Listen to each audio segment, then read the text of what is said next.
saw that in Project 2, Professor Doe has given us the opportunity to have an extra credit with making click tracks and ambient type tracks in either Propellerhead's Reason or with Ableton Live. And I wanted to show you guys a little bit of Ableton Live and how to use it to make click tracks. I can make another video later showing you how to do some ambient type things, messing around with different instruments in the program. For right now, we'll just focus on click tracks. First thing you're going to want to do is you're going to want to figure out what song you want to use and go find an MP3 of that and download it to your computer. Once you have that, we're going to go ahead and just jump the gun and get something that's really going to help us out with making click tracks for as long as we ever do it, for our worship bands, for anything that we're ever doing with click tracks. This will always help us. Go to Safari or Chrome or wherever you browse the internet and go to multitracks.com. Multitracks is a great company that makes click tracks and loops for worship bands, and because they're so kind, if we scroll all the way down to the bottom of the page, they actually offer free content. So go to that tab and scroll down until you see downloads, and we don't want to click on click or pad or Pro Presenter Cues. We want to click on this middle one, click and guide. When you click on that, it will begin downloading here, and it will give you a zip file which you need to go to your downloads and unpack.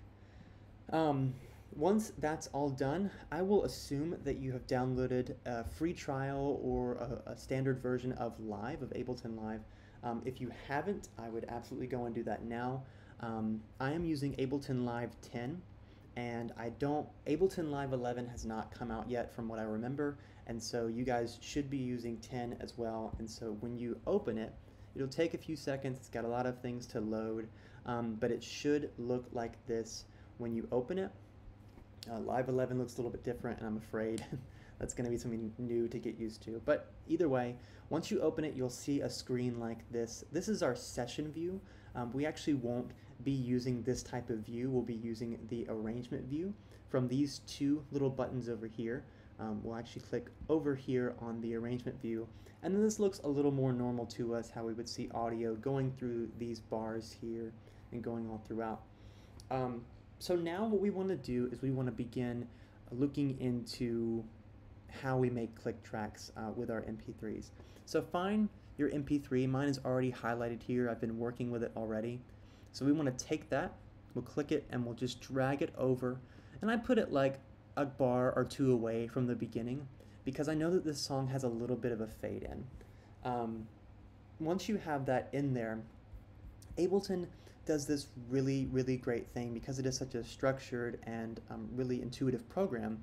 It does this thing called warping, where it looks at the transients or the spikes of audio and it tries to guess what the BPM is. And it's actually gotten excruciatingly close. 160 is the BPM of this song. I don't really understand why it's 0.01, but no problem at all. What I actually want to do is I want to half time this to where the quarter note is 80 BPM instead of this eighth note at 160 BPM. So what we're going to do is we're going to come up here to the left. This is our tempo marker. You see how it has matched the first thing that we've put in there? When you put your MP3 into Ableton and it warps it, because it is the first audio track it gains, it's going to set the master tempo of the entire program to that, which is super nice. So we'll go in here, and I want to change this to 80. So we'll just type in 80 there. And then with this warping as well, we want to come over here and click on that little yellow marker. And we will bring the, actually, I want to keep this fade in. I mentioned that a bit earlier. And so I want to drag this back just 2 markers there. And then we'll bring this down to 80. Now we can see this is 1, 2, 3, 4. That's 4 quarter notes, and we understand that our song is following that measure completely. So now I want to drag this back over to 1 because I want to begin that song with that fade in so the whole band comes in here. So actually our first note will hit right on the second measure. It's totally okay. It's really nice for giving long count ins. Side note, I forgot to mention this. As you see, there's this little magnifying glass over the one here. It's kind of moving around. When you are over something like this and you see that magnifying glass, you can see it here. You can also see it down here. If you click and drag down, that will bring you closer into whatever you're viewing. And if you do the opposite, clicking it and dragging up on your mouse pad, that will bring you further away. It's just a nice, easy way to see further into the audio that you're looking into. The same thing down here, if we drag this down here and see that. So now our track is loaded in and Ableton has kindly warped it for us. If by chance you're using a song like, let's say, Oceans by Hillsong United, that song is really ambient and flowy and actually doesn't have a lot of really structured spikes or transients that we can see in the audio.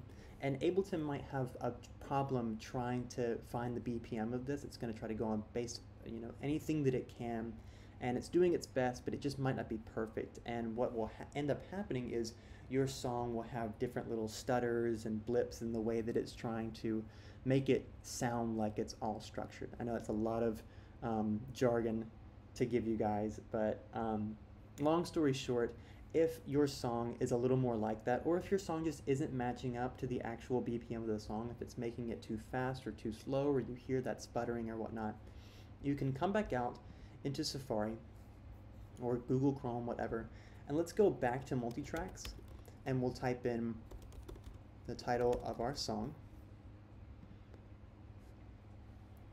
And then as you can see, the BPM is 80 here, which is very nice. Multitracks gives that to us. And so you can go in there, make your tempo 80, and then you can actually unwarp the track, and then that is just the straight audio with no warping involved or whatever. And as you can see, all of the transients have remained the same because they recorded the song at 80 BPM, and now I've just basically placed a whole guide of 80 beats per minute all throughout the song, so it's obviously going to follow. This will make your workspace a lot easier to use. I know it's a little strange to explain, but hopefully it works out well. So the second thing that we want to bring back into this is what I mentioned earlier about downloading those clicks and guides. So go to your downloads folder and you'll probably see the zip download there. If you've unpacked it, you will see click and guide samples. Do not use the amen break. If you know what that is, congrats. If you open up click and guide samples, you'll see a bunch of different folders here. I love the fact that Multitracks has put click tracks in this new free content. So if you come in here, obviously you're going to need a metronome in your band's in-ears as they listen to this song, as they work with this song on Sunday mornings and even throughout the week. And so they've given you a bunch of different styles of click tracks to hear. We just scroll through those and we see which one we want to use. You can choose of any of these. They are great. I personally don't use these. These weren't really around when I was making click tracks a few years ago. And I love the way that Ableton's click sounds. And so I actually downloaded that and I used that personally, but I highly suggest using one of these click tracks here. So before we drag anything else into the arrangement view, you notice that we have these little bars here, a very structured, really precise way of looking at it. And that's very nice, and what Ableton does is it gives us kind of a grid to work with, so we can always see like, oh, here is the first little blip of that note, and here's the second little blip of that note. And it helps us to see all those transients there. When you're making click tracks, you're going to want to follow a certain guide, a certain beat. You'll probably want to follow something like a quarter note feel or an eighth note feel. For clicks, I generally do the eighth note feel of a song. So I basically want to I want to double time it to make it seem like I have all of those beats being directed out for me. I'm not getting lost in the rhythm. What Ableton allows us to do with that grid is to come in here to double click here, go to fixed grid, and we can say eighth.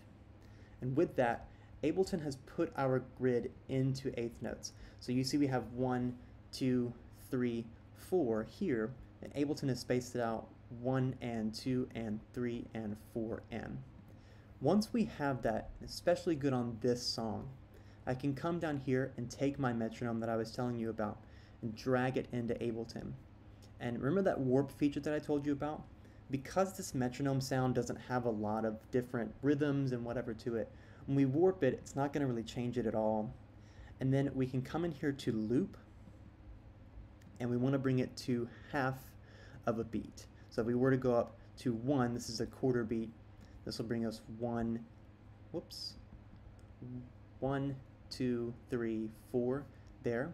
We want to make this a half of a beat. So now we have eighth notes going all the way through, and this is our metronome sound.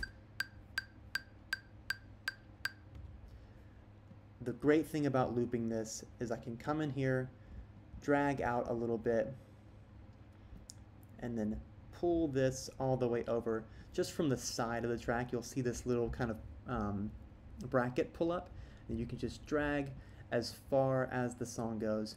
So I actually want to hear when this song ends. By the way, this is over here, just turning this track on and off. So now we can hear the track again. Let's see where this song comes to an end.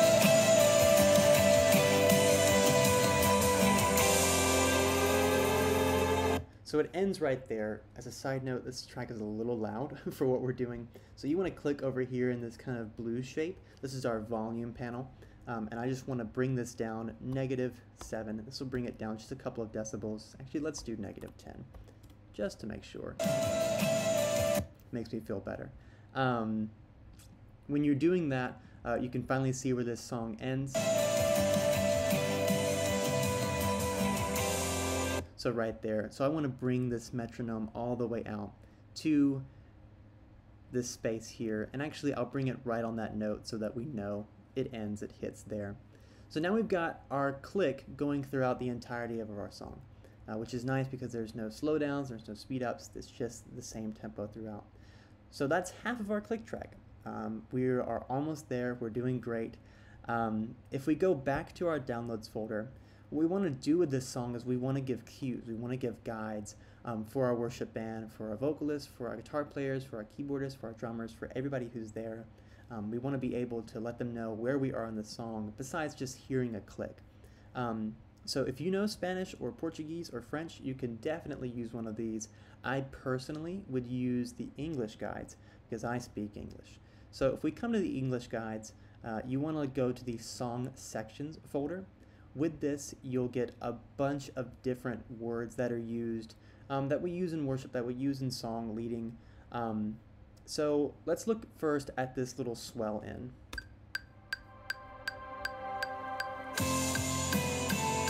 The reason that I wanted that swell in there was that I want my band to know, hey, we're about to drop into the intro. So this gives us time to really build up for that. So let's scroll through here and we will find intro.wave.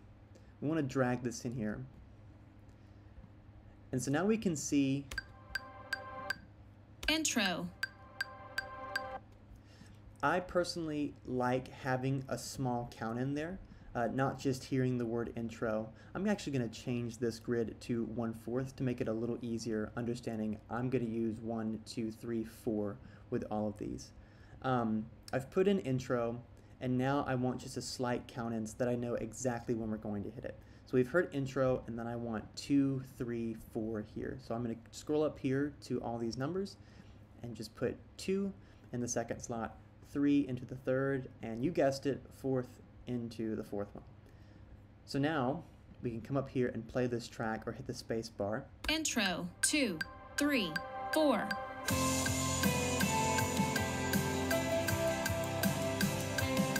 And so now we have the intro to our song, and we can easily see where it is.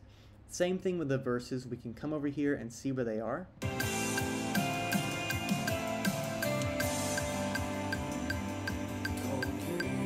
That's where our verse begins. By the way, this little strip right here is an easy way to find wherever you are in the song, and once you get to where you need to be and you see the nice horn making noise, just click and it will start you at that point. So our verse begins right here at the 10th measure of Ableton. So I actually want to start a build up right here in measure 9 and block 9. So we'll scroll down through here once again. And I personally don't use verse 1, 2, 3, 4, 5, 6 because they kind of get lost in the motion of the song. I just use verse. So we'll go back through here, drag over to verse to our first block, and then once again 2, 3, 4. We want to come back up here and do 2, 3, 4. And now Verse 2, 3, 4. Great. Now we have our verse set out. But there's another verse that comes in here. This is the last thing that I'll show you, and then I'll let you guys get on with it. And that is a lot of our songs have different verses and different choruses, and they always come back. And to save on time, it's just nice to come in here, find where our second verse happens. And what we can do is we can find our first verse, we can click and drag these 4 blocks, and then we can hit Command C. We'll come back over here, and right here in the 17th block we can do Command V right here on our 3rd track, and we can hear Verse 2, 3, 4. And so we've begun to make click tracks, and we go throughout the entire song and we put our cues in there so that our worship band and ourselves know where we are in the song at all times, not getting lost or anything. And then if you so choose, you can take the track out so that you can only hear the cues and the click. Verse 2, 3, 4. Or you can pan them over, pan this all the way to the left, and you can group these tracks by clicking both of them with Command, double-clicking them, and hitting Group Tracks, and then panning all of these to the right. This is a little bit of more intense, advanced stuff. There's no reason why you have to do that, but so that you can hear it. Verse 2, 3, 4. And you can have that separate in your ears so that you can practice, rehearse, and worship with these songs a lot easier in the moment and in time. I hope this wasn't too much to hear. I just realized that it was like 17.5 minutes. I am a little long-winded, but I hope you guys enjoy. If you have any questions, please reach out to me, and have a great time with Ableton. Forgot to mention, and this is a huge detail of it all, is what do you do when you get this track out of Ableton? How do you do that? So let's say you've got the entire track finished, you've got all your cues, you've got your whole metronome, you've got your track, you've even panned it left and right so you can understand exactly where everything is coming from. What you want to do is you want to come up here to File, where it says Live, File, Edit. You want to come up to File, do Export Audio/Video. It'll open up a panel kind of like this. You want to skip Selection, make sure it's on Master. It'll go through the entirety of the song. Rendering options doesn't matter, PCM doesn't matter, video does not matter. We want to turn all of these off except for encode MP3, which you'll turn on. Once you do that, you'll hit Export, and you can name your file How Vast. Click, and then we'll put that on the desktop. Save. It will begin to render your audio, encode the master, which takes a few seconds. And then once that happens, your audio will export everything in what it is, and you'll be able to listen to it and be able to send it in and get your extra credit and do great and love Ableton forever and ever, and you'll never want to stop using it, and it's just awesome. And now that that's happened, we can come in here, minimize these files, come to Music or wherever it's saved on your computer, and I believe this is it. And so if we play this track, Intro 2, 3, 4.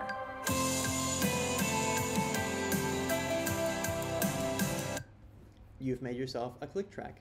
Congratulations. Hope you guys like it, and I'll talk to you later.